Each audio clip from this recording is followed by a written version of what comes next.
हमारा YouTube channel में आप सभी को स्वागत। दोस्तों, मैं numbers elements of set theory के ऊपर बात करने वाला हूं, जो मेरा थर्ड लेक्चर होगा सेट थ्योरी के ऊपर। तो इस टॉपिक में मैं समझाऊंगा, इस वीडियो का द्वारा समझाऊंगा जो कार्टेशियन प्रोडक्ट का डेफिनेशन क्या है, उसके बाद सेट पे कुछ रिजल्ट पे डिस्कस करूंगा। ठीक है ना। तो चलिए पहले मैं डिस्कस कर रहा हूँ जो कार्टेशियन प्रोडक्ट एक्चुअली होता क्या है। चलिए देखिए, let A and B be two sets, then A cross B is equals to A B first bracket close such that A belongs to A and B belongs to B. A cross B is called Cartesian product of sets. ठीक है ना। सो हम लोग एक example के द्वारा समझते हैं। देखिए, let A equals to A B, B equals to C D E, यानी कि आपके पास टू सेट है। पहला सेट जो है उसका एलिमेंट ए बी, बी का जो एलिमेंट जो सेट है उसका एलिमेंट है सी D E. Then A cross B अगर आपको करना है तो पहले ए को फिक्स रखिए, उसके बाद सी को लाइए, यानी कि बी का एलिमेंट को लाइए, क्लोज कर दीजिए, उसके बाद फिर से कमा दीजिए, ए के साथ डी को लाइए, उसी तरह से ए के साथ ई को लाइए, उसके बाद आप बी के साथ सी को लाइए, बी डी होगा, बी ई होगा, इतना सारा एलिमेंट आपका ए क्रॉस डी पे आएगा। यानी कि अगर आपके ए सेट में मान लीजिए नंबर ऑफ एलिमेंट 3 है, कितना एलिमेंट, मान लीजिए ए सेट पे 3 एलिमेंट है, यहाँ पे 2 एलिमेंट है, एंड बी सेट में 3 एलिमेंट है, यानी कि ए क्रॉस बी में जो सेट में एलिमेंट होगा ए क्रॉस बी पे वो कितना होगा दोस्तों, 2 इंटू 3, यानी कि number of A into number of B, यानी कि आपके पास आएगा 2 इंटू 3, यानी कि 6 एलिमेंट आपका सेट पे होगा। 1 2 3 4 5 6। समझ में आया ना दोस्तों। अब मैं बात कर रहा हूँ कुछ रिजल्ट के ऊपर सेट पे। तो चलिए पहले मैं इसे इरेज कर रहा हूँ। सो पहला रिजल्ट देखिए, समझिएगा। पहला रिजल्ट दोस्तों, देखिए पहला रिजल्ट मैं डिस्कस करने वाला हूँ। फर्स्ट रिजल्ट, ये एक सेट है एंड फाइव एक सेट है। फाइव की कोई भी एलिमेंट नहीं है। ये दोनों का अगर हम लोग यूनियन करें दोस्तों तो कितना आ जाएगा, वो ए सेट कहलाएगा। सेकंड, ए सेट के साथ अगर ए सेट का यूनियन करूं तो ए सेट आएगा। समझ में आ रहा है ना। थर्ड नंबर, ए सेट के साथ बी सेट का यूनियन करूं, फिर बी सेट के साथ ए सेट का यूनियन करूं, यानी कि दोनों ही बराबर आएगा। A union B and B union ये एक ही चीज होता है, यानी कि union that is commutative.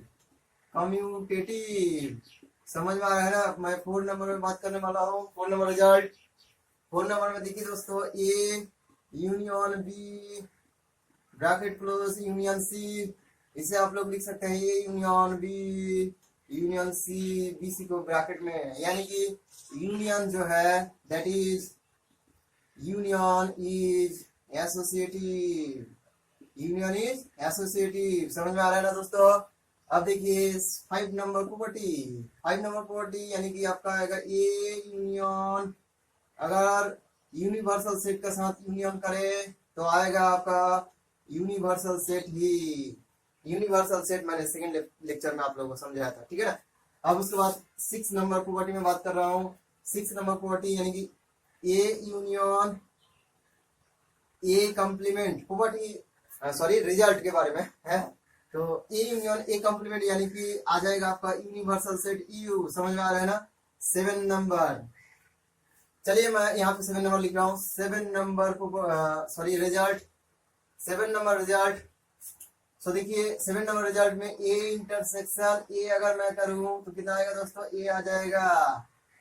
8 number में A intersection B, B intersection A, दोनों एक ही चीज है, यानी कि इंटरसेक्शन इज कम्यूटेटिव। ठीक है ना दोस्तों। 9 नंबर प्रॉपर्टी देखिए, A intersection universal set you, आपके पास आएगा ए। ठीक है ना। 10 नंबर प्रॉपर्टी, ए इंटरसेक्शन 5, सो इतना आ जाएगा 5। समझ में आ रहा है ना। 11 number property, A intersection B union C, यानी कि आपका आएगा A intersection B union A intersection C, यानी कि हम लोग इसे किस टाइप का पढ़ूंगा, intersection is distributed over union. समझ में आ रहा है ना दोस्तों? देखिए, intersection is distributive over union. हम लोग A intersection B union C को लिखेंगे, A intersection B union A intersection C. अब मैं बात कर रहा हूँ 12 नंबर प्रॉपर्टी में। देखिए 12 नंबर प्रॉपर्टी, यहाँ पे 12 नंबर पहले इरेज कर रहा हूँ, उसके बाद लिखूंगा। सो प्रॉपर्टी नहीं, रिजल्ट में, फिर से मैं प्रॉपर्टी बोल गया, रिजल्ट में बात कर रहा हूँ सेट के। सो 12 नंबर जो रिजल्ट है, 12 नंबर रिजल्ट में देखिए ए इंटरसेक्शन की जगह अगर मैं यूनियन करूँ, A intersection B, A union B intersection C अगर लिखूं तो A union B intersection A union C का बराबर होगा। समझ में आया ना दोस्तों? यहाँ पे हम लोग कहेंगे that is union is distributive over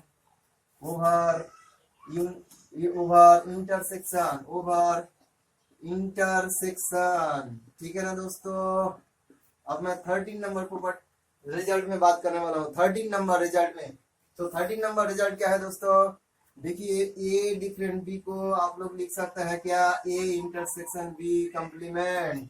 हमने सेकेंड लेक्चर में समझाया था। अब देखिए 14 नंबर रिजल्ट, यानी कि अगर A subset equals to B है तो हम लोग इससे A B complement subset equal to A complement कह सकता हूँ। अगर B complement subset equal to A complement है तो हम लोग यहाँ से इसे भी प्रूव कर सकते हो, यानी कि इफ एंड ओनली ए। ठीक है ना? 15 नंबर रिजल्ट में बात करूँ तो ए डेल बी आप लोग लिख सकते हैं, A difference B union A intersection B. कोई अगर लिखे A intersection B complement union A, यहाँ पे मैं कुछ गलत लिख दिया, यहाँ पे बी डिफरेंस ए होगा। ठीक है ना? बी डिफरेंस ए, तो यहाँ पे लिखूंगा बी इंटरसेक्शन ए कंप्लीमेंट। अगर कोई लिखे ए अगर कोई लिखे जो A union B different A intersection B तो भी चलेगा। ठीक है ना? उसके बाद 16 नंबर प्रॉपर्टी मैं लिखूं तो देखिए यहाँ पे 16 नंबर, यहाँ पे समझिए डेल जो है ना, डेल को हम लोग क्या कहें, symmetric difference of A and B. Symmetric difference A and B के अंडर में सिमेट्रिक डिफरेंस हुआ ए डेल बी। हम लोग ए डेल बी को इस टाइप का कुछ भी लिख सकता हूँ। ठीक है ना? अब मैं 16 नंबर रिजल्ट में बात करने वाला हूँ। 16 नंबर रिजल्ट यानी कि समझ लीजिए ए यूनियन बी अगर मैं कंप्लीमेंट करूं तो ए कंप्लीमेंट इंटरसेक्शन बी कंप्लीमेंट का बराबर आएगा। अगर कोई ए इंटरसेक्शन बी कंप्लीमेंट करे तो ए कंप्लीमेंट यूनियन बी कंप्लीमेंट का बराबर आएगा। यानी कि ये हो गया आपका पास डी मॉर्गन्स लॉ। समझ में आया ना दोस्तों? सो हमने 16 नंबर प्रॉपर्टी रिजल्ट को समझाया। अब मैं बात कर रहा हूँ जो 17 नंबर रिजल्ट। ठीक है ना? सेट के ऊपर 17 नंबर रिजल्ट। तो चलिए 17 नंबर रिजल्ट में बात कर रहा हूँ। तो 17 नंबर रिजल्ट में पहला मैं लिख रहा हूँ ए सबसेट अगर बी हो, उसके बाद सी सबसेट अगर डी हो, तो हम लोग कार्टेशियन प्रोडक्ट में कैसे लिखूंगा, यानी कि इंप्लाइज करेगा ए क्रॉस सी सबसेट है बी क्रॉस डी। समझ में आ रहा है ना? 18 नंबर रिजल्ट, 18 नंबर में लिखूंगा A cross B union C को ए क्रॉस बी यूनियन। ठीक है ना? A cross C. समझ में आ रहा है ना दोस्तों?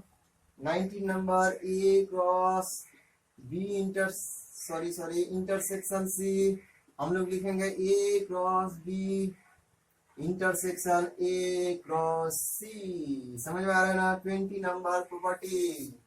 20 नंबर प्रॉपर्टी को देखिए, A cross B intersection C cross D अगर है तो हम लोग लिखेंगे A intersection C cross B intersection D. समझ में आ रहे हैं ना दोस्तों? ठीक है ना? ये हो गया आपका 20 नंबर रिजल्ट। अब 21 नंबर रिजल्ट मैं यहाँ पे लिख रहा हूँ। 21 नंबर रिजल्ट, मान लीजिए आपको ए यूनियन बी का एलिमेंट को निकालना है। So number of element A union B कितना होगा? अगर आपको मालूम है ए सेट में कितना एलिमेंट है, बी सेट में कितना एलिमेंट है एंड ए इंटरसेक्शन बी में कितना एलिमेंट है, सो आप इसे भी निकाल सकते हैं। कैसे? ए इतना सब्ट्रैक्ट कीजिएगा, यानी कि ए का एलिमेंट प्लस बी का एलिमेंट जितना भी होगा सब्ट्रैक्ट कीजिए ए इंटरसेक्शन बी का एलिमेंट को, तो आ जाएगा ए यूनियन बी का एलिमेंट। ठीक है ना?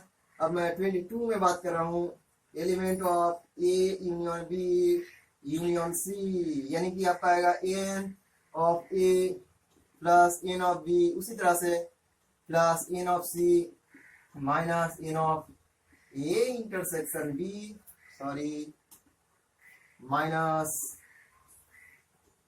N of A intersection C minus n of B intersection C. समझ में आ रहा है ना?